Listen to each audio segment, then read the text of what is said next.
Torej, težko bi rekel, da je situacija na kakršenkoli način kritična. Jaz mislim, da otroci niso v slabši fizični pripravljenosti, kot so bili pred korono. Seveda pa je razlika od primera do primera, od otroka do otroka. Mi smo opazili, naprimer, da že med levo pa desno roko je lahko zelo velika razlika. Ampak na splošno ne bi rekel, da so otroci kaj slabš pripravljeni, ker mi smo tudi po Zoomu zelo veliko dela. Zelo smo opazili na vaje, na timsko delo, na fizično aktivnost, na EKG, na utrip.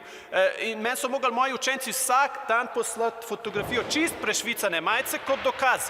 Tako da tukaj ni bilo nobenih korona popustov in odpustkov in ne vem kaj. Mi smo delali.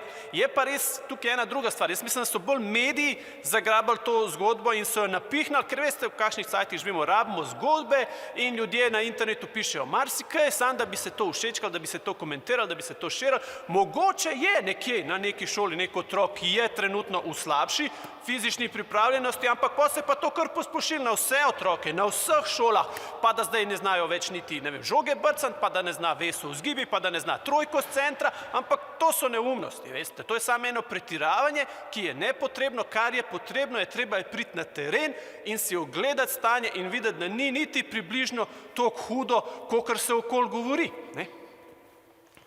To je pa... Fante, dajmo, v redu je. V redu je. Ja,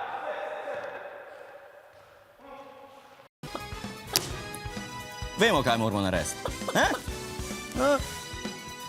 Stavili. In je. Vidite, a je bilo to težko.